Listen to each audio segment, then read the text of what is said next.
చిరుచిలకమ్మ చెప్పు.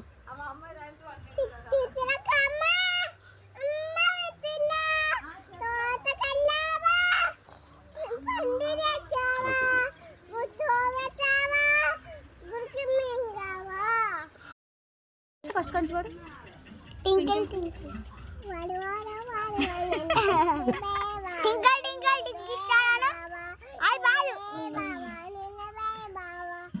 ఎవరి వాడల్లా ఏ చల్ అది కాదు, ఇది వాడు ట్వింకిల్ ట్వింకిల్ వాడు.